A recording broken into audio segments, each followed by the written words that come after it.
Praise the lord. యేసుక్రీస్తు వారి పరిశుద్ధమైన నామంలో మీ అందరికీ వందనాల శుభాలు తెలియపరుస్తున్నానండి. కీర్తనల గ్రంథం 128వ కీర్తన 2వ వచనం. నిత్యముగా నీవు నీ చేతి కష్టార్జితమును అనుభవించేదవు అని దేవుని వాక్యం సెలవిస్తుందండి. మనము ఈ లోకంలో ఏదైతే కష్టపడుతున్నామో, మనం ఈ లోకంలో ఏదైతే శ్రమపడి పని చేస్తున్నామో, ఆ కష్టార్జితం మన చేతుల్లో ఉండాలి అని అంటే ఏం చేయాలండి? మనము ఈ లోకంలో న్యాయంగా బ్రతకాలి, నీతిగా ఉండాలి. ఎప్పుడైతే నీతిగా న్యాయంగా మనం సంపాదించుకుంటామో అది మనతో శాశ్వతంగా ఉంటుంది. కష్టపడాలండి, మనం కష్టపడి సంపాదించుకోవాలి. ఈ లోకంలో ఇప్పుడు మనుషులు ఎలా ఉన్నారంటే మోసం చేసి సంపాదించుకోవాలని ఆలోచన కలిగి ఉన్నారు. అది ఎంత స్పీడ్గా మన చేతులకు వస్తుందో అంతే స్పీడ్గా మన చేతుల నుంచి వెళ్ళిపోతుంది. మనకు అనారోగ్యం ద్వారా వెళ్ళిపోవచ్చు. అనేక మార్గాలు ఉన్నాయని, డబ్బు ఎక్కువ ఉన్నా కూడా ఆ మనిషికి ప్రొటెక్షన్ అనేది ఉండదు. కాబట్టి మనం ఈ లోకంలో దేవుని మీద ఆధారపడాలి.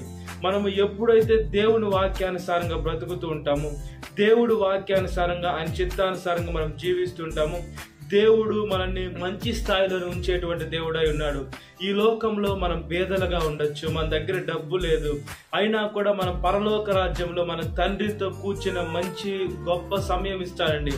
దేవుడు మనకి ఎంత కావాలో అంతే ఇస్తాడు, మనకేం తక్కువ చేయడు. అందుకని ఎక్కువగా మనకు పెట్టి గర్వం తీసుకురాడు. మనం యోబు గారి జీవితం చూసుకున్నప్పుడు, యోబు మొదటిలో కొద్దివాడే ఉన్నాడండి, ఆయనకు ఆస్తి తక్కువే ఉంది. అయితే ఆయన ఎప్పుడైతే నమ్మకంగా జీవిస్తున్నాడో ఆ ఊరిలో అతనికి ఎక్కువ ఆస్తి, మహా అభివృద్ధి యేసుక్రీస్తు వారు ఇచ్చారు. మన జీవితంలో కూడా ఇప్పుడు మనకి తక్కువ ఆస్తి ఉంది, లేదా మనం సంపాదించుకునే మన సంపాదన తక్కువ ఉంది, నా ఉద్యోగం ఎక్కువ జీతం రావటం లేదని మనం ఆలోచిస్తూ ఉంటాం. మన కష్టార్జితము చిల్లి సంచిలో వేసినట్లుగా ఉండకుండా అది ఎప్పుడైతే మన చేతుల్లో స్థిరంగా ఉండాలంటే దేవునికి మనం దశంభాగం తీసేటువంటి బిడలుగా ఉండాలండి. దేవుడికి మనం ఎప్పుడైతే మనం సమర్పిస్తూ ఉంటామో దేవుడు మనల్ని, మన బిడ్డల్ని 30 60 100 ఆశీర్వదిస్తారు. కాబట్టి దేవుని వాక్యానుసారంగా బ్రతుకున్నట్లుగా ప్రార్థన. మహాపరిశుద్ధాత్మ దేవ, మా ప్రియ పరలోక తండ్రి, మీరు గొప్ప దేవుడు, మీరు శక్తిమంతుడు, మీరు నమ్మదగిన దేవ, మీకు స్తోత్రం చెల్లిస్తున్నామయ్యా.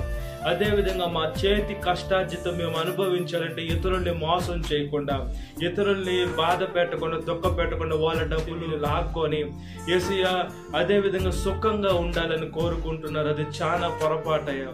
దేనికైనా లెక్క ఉంటుంది. మనం అన్యాయంగా సంపాదిస్తే అన్యాయంగానే వెళ్ళిపోతుంది.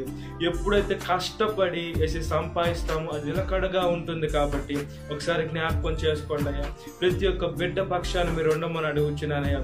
ఈ లోకంలో అవునయ్యా, వాళ్ళకి డబ్బులు లేవు, వాళ్ళు పేదవాళ్ళగానే ఉండుండొచ్చు, లేదా బాడిగింట్లో ఉండుండొచ్చు, లేదా అనేక శ్రమలతో ఉండుండొచ్చు. అయితే ఎప్పుడైతే ఎస్ఐ మేము చనిపోయి ఎస్ఐ మీ దగ్గరికి వస్తూ ఉంటాము, ఎస్ఐ ఎప్పుడైతే మేము ఎత్తపడే సంఘంలో ఉంటాము, ఎప్పుడైతే మీ బిడలుగా జీవిస్తుంటామో, పరలోకంలో మేము బాడగింట్లో ఉండాల్సిన అవసరం లేదు. పరలోకంలో మేము మోసము పోవాల్సిన అవసరం లేదు. ఏమంటే మా తండ్రి మాతో ఉంటాడు. ఏసే మీరు మాతో ఉంటారు కాబట్టి ఏసే మాకు అక్కడ గొప్పగా మీరు ఏసే గృహం కట్టించారు. దాన్ని బట్టి స్తోత్రం చెల్లిస్తున్నాం. అందుకని వాక్యం సెలవిస్తుంది, నా నీతిని, నా రాజ్యాన్ని మొదట వెతకండి, కిందనే వాటి కదా పైన మొదట వెతకండి అన్నారు. ఏసే మిమ్మల్ని మొదట వెతికి మంచి మనసును దయచేయండి. సాతాను శోధన ప్రతి ఒక్క బిడ్డ విడుదల దయచేయండి. ఈ వాక్యం వింటున్న ప్రతి ఒక్క బిడ్డని పేరు వస్తున్న జ్ఞాపకం చేసుకోండి. ఈ దిన కాలపు దేవునితో నింపమని నజరేయుడైన యేసుక్రీస్తు వారి పరిశుద్ధమైన నామములో మిక్కిలి వినయం తలచున్నాను నా పరలోక తండ్రి. ఆమేన్. Praise the Lord. God bless you. Have a great day.